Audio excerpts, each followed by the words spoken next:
Hi guys, welcome back to the channel. So we've got a new guest today with us, Zohir. Hi So- Daniel. Would you like to introduce yourself just a little bit? I'm Zohar al-Shmari. I'm a Syrian journalist. Been covering the Syrian conflict for like over 6-7 years now. I've been in Syria for like 5 years until 2016, December actually, when the whole displacement of Aleppo took place, and then I moved to Turkey, and from Turkey I came to the UK and did start my university studies here at the University of London. So Zohair has been with us for a long time now, and he has some really interesting stories that we would like to dig into.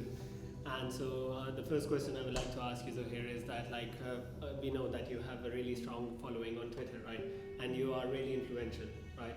So is there any article in particular that you feel like is your top-notch article or like your biggest achievement of all?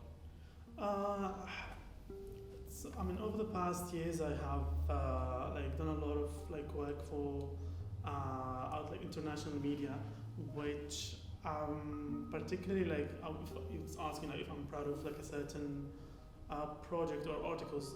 The one that I did in Syria, where I was on the ground covering the war in the country, or generally something that I'm really proud of. Namely, when we were in Syria in the last few months. In the siege in 2016, between November and December, I did a few projects for the Sunday Times, where I covered orphanage, it's basements where children were hiding in basements, hiding from the bombings in the city, and we did a lot of interviews, and it was part of a campaign with Save Children, who was running an annual fundraising for the organization. Oh, that's really amazing. Zohair, how much time did you have to spend during that project? It lasted for 3 weeks. Oh, wow. And it was a daily work and going back and forth, walking around the city. And when Zohair, you were doing that project, did you feel after you've done the project and you've reached the masses, or you've conveyed your message, was there a change over there or something like that? A tangible change, not really. I mean, we all got displaced from the city, and the children in particular. Some of them sadly died during the siege against the city. But most of them made it out, and after a deal was done by the government and the international community to evacuate the city. There was not maybe a change on the ground, but the message was out, and people knew, and it's kind of advocacy kind of project which did work, I think. Yeah, I mean that's what is important, to get the message out to the masses so that they can react on it and see what's the reality behind it. And sadly, that's what has been with Syria for a very long time.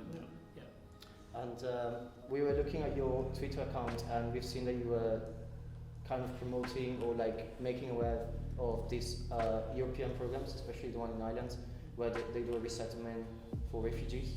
Could you talk about that? Some European countries are promoting not really that much programs to resettle refugees, people who are suffering from the war and or have been displaced from their countries, like Syria and other countries. But Ireland have been particularly quite involved and investing a lot in bringing Syrians who have been displaced in neighboring countries around Syria, like Jordan, Lebanon, and Turkey. And those people have been brought, I think, over the past few months. The last group was brought during COVID-19 crisis, and they were held in Lebanon for a long time. And Ireland brought them and did the whole kind of procedures to for the health procedures, and they are now they are resuming a normal life where they are living in their homes, and they're getting and the children are getting proper education. They don't have to work just to survive in Lebanon, where there is literally for Syria no health care, no proper education, and no income. So I would in that sense, Ireland is very impressed with that work, like the UK, for instance, have been doing very poor effort to invest in helping refugees, unlike other European countries maybe Germany. And what do you think would be a recommendation for these programs? What do you think would be improved? Maybe like for like the European countries to expand like the numbers of people who are like beneficiaries of those programs and get the real people who are like since the conflict in Syria and in other countries around the world, not only in Syria, like there are like millions of refugees who needs who need help in resettlements, and if not like helping people with to resume their normal life in some sense, to help finishing and ending those crises in their home countries so they can go back to their home countries fearing no persecution, nor oppression from their governments, and or ending the war that has started the whole displacement. Thank you. Zohair, I trust that the process of journalism is really harsh and it has its threats, but it's the responsibility of journalists especially to bring it out to the masses. Was there a time you personally felt threatened, or where you personally felt I'm in danger or something while you were doing any of the project or something? I mean, since I was my work and my coverage, since I started in 2014, it was in Syria.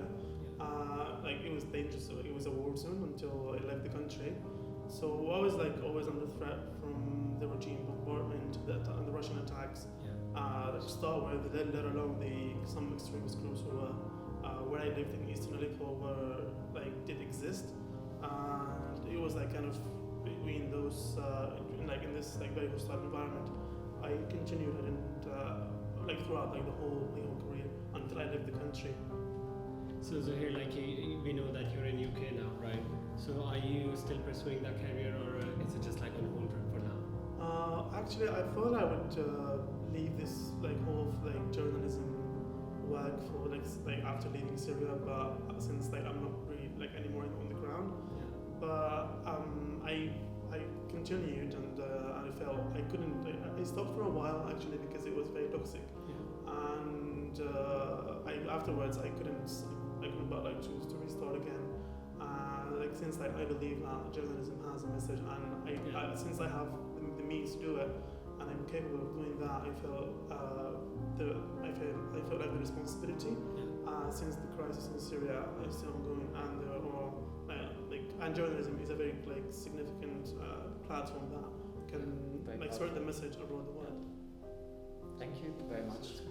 So if you want to hear more of Zohair's stories and articles, you can actually subscribe to him on Twitter. Yeah. You can just follow him there. We'll leave a link down. Up here.